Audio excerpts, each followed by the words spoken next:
Good morning, everyone, and thank you for joining us today. I must thank Police Commissioner Patrick Ryder, PBA President Tom Shevlin, Detectives Association President John Wighouse, Superior Officers Association President Ricky Fischetti, for joining us here today.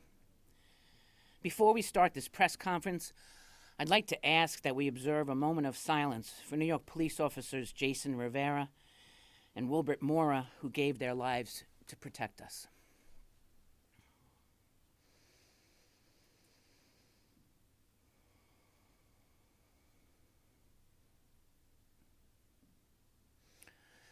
We pray for Officer Rivera and Officer Mora's families, their co-workers, and everyone who puts on a uniform to keep us safe. These men are heroes, and their sacrifice will never be forgotten. We're here today to talk about four of our own heroes, four Nassau County Police Department officers who narrowly escaped death after defendant Dwayne Costa fired multiple shots at them following a traffic stop in the village of Hempstead in October 2018. Today, 40-year-old Dwayne Costa was sentenced to 25 to life on each count of attempted murder. 25 to life. He will spend time in prison for these crimes. Costa was convicted at trial in December for 4 counts of attempted murder in the first degree, 1 count of criminal use of a firearm in the first degree, and 3 counts of criminal possession of a weapon in the second degree. I thank our prosecutors for their hard work and dedication in ensuring that justice was done. What happened in the early morning hours of October 28, 2018 was nothing short of a miracle. It started when police officer Tom Rilling and Officer Kenneth Kramer conducted a routine car stop while on patrol at Midwood Street and Lafayette Avenue in the village of Hempstead. They had their lights and sirens on when they pulled over the Nissan Altima. The officers, with shields around their necks, encountered a female driver and Dwayne Costa in the front passenger seat. They smelled alcohol coming from the vehicle and saw Dwayne Costa without a seatbelt adjusting his waistband. They ordered the driver of the vehicle and Costa to step out of the car, and that's when Costa pushed one of the officers and ran. As he ran, Costa pulled a loaded .40 caliber Smith & Wesson from his waistband and dropped it on the sidewalk. The gun was loaded and operable. As you can see on the PowerPoint, that is the weapon that was recovered, the 40 caliber Smith & Wesson. I didn't realize we had it here. Thank you. After dropping the first gun, the defendant went to his waist for a second gun because his intention was never to run from the cops. It was to kill them. As Costa pulled out his second gun, a CZ-52 pistol, Officer Rilling yelled, "Police, stop running, drop the gun." This was the second weapon that he took from his waistband.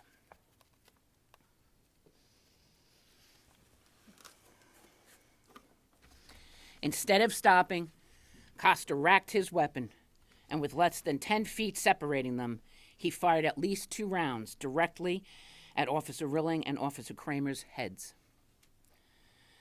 One of the officers testified at trial. This officer is also served as a United States Marine. He described the buzzing of the bullet by his ear. He said, "It's kind of a zipping sound or a crack. That's the only way I can describe it. It sounds like an angry bee zipping."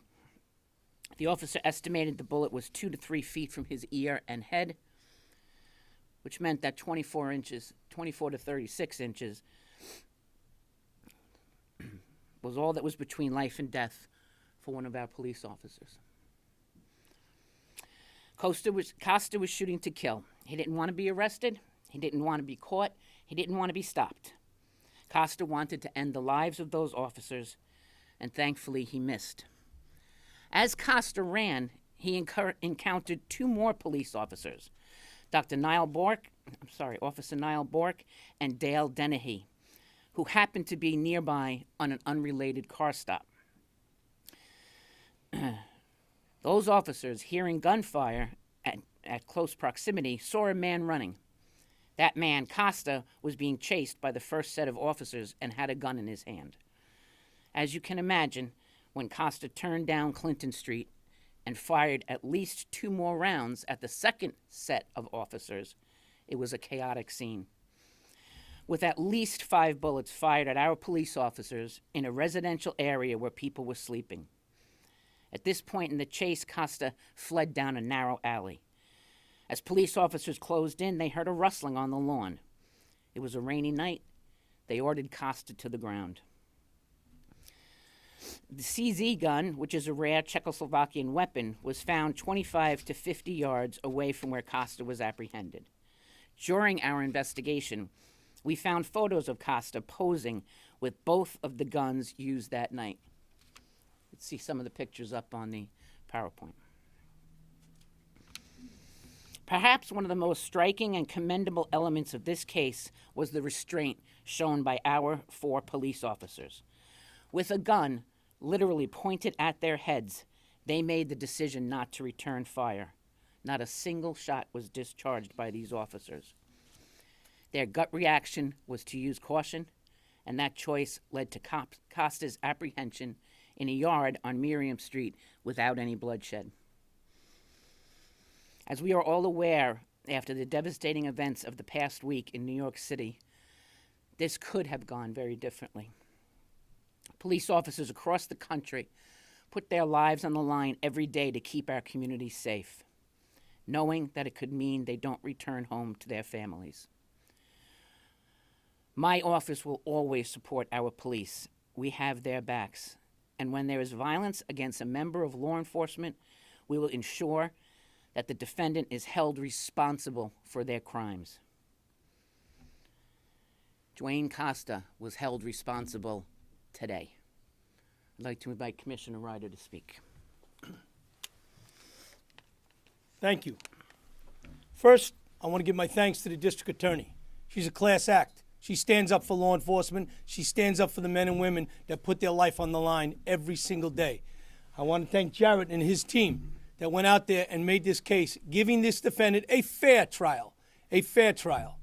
I want to thank my officers, my detectives, the training, the expertise that they get every single day came to fruition that night. They didn't fire around. I asked one of them today in the courtroom, why did you not fire? And he said, because there was an innocent victim between us. And I wasn't going to take that chance. That's what training is. That's what experts do. That's what real, true policing is all about. There is no routine car stop. That speaks for it. And then Mr. Costas, after receiving his fair trial, and after Judge Harrington was addressing him, asked to speak. And he put shame on the judge. And then he put shame on my detectives and officers. But he said he will pray for them. Well, I'm not as nice as Judge Harrington. Mr. Costas, you can keep your prayers, because prayers that come from people that are evil are only prayers of evil. There was nothing good that he had to say to my officers, and I don't want him ever to have to address or speak to my detectives who saved his life that day and countless other people. So again, this is a great DA. She has a great team, and we stand with her because she stands with us. And again, I want to thank Judge Harrington and the way the court was run today, how important it is to keep the peace in that courtroom, to respect those that are there. So, again, thank the district attorney, and I think I'm turning it over now to Tommy Shevlin from the PBA. Thank you, Commissioner. My hearts and prayers, thoughts and prayers go with NYPD. I want to thank the judge, okay? I want to thank the DA for being tough on crime, for working hard. And I want to thank the prosecution for working tirelessly to help us keep our county safe. And more importantly, I want to thank the police officers who are heroes. Things could have went very differently. We're leaving here soon to go to a wake and a funeral to bury our brother.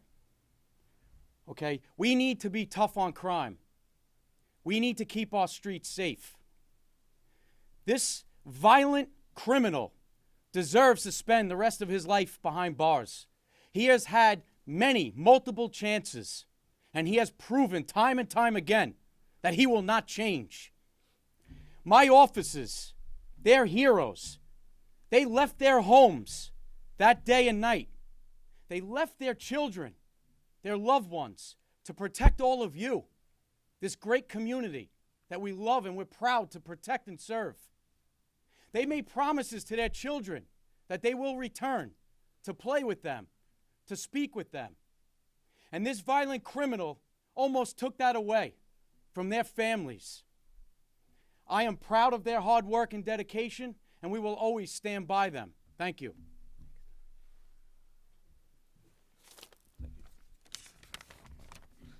Good morning. I would like to first pay tribute to the NYPD officers Jason Rivera and Wilbert Mora, who were murdered this past week. Both of these young officers had such a promise and had so much to offer the residents of New York City, but were taken from us by a career criminal in a senseless act of violence. May they rest in peace. In October 2018, the defendant, who was sentenced today after being convicted of 4 counts of attempted murder on our 4 police officers, was armed with 2 firearms and fired multiple rounds at the police officers with the intent to kill them.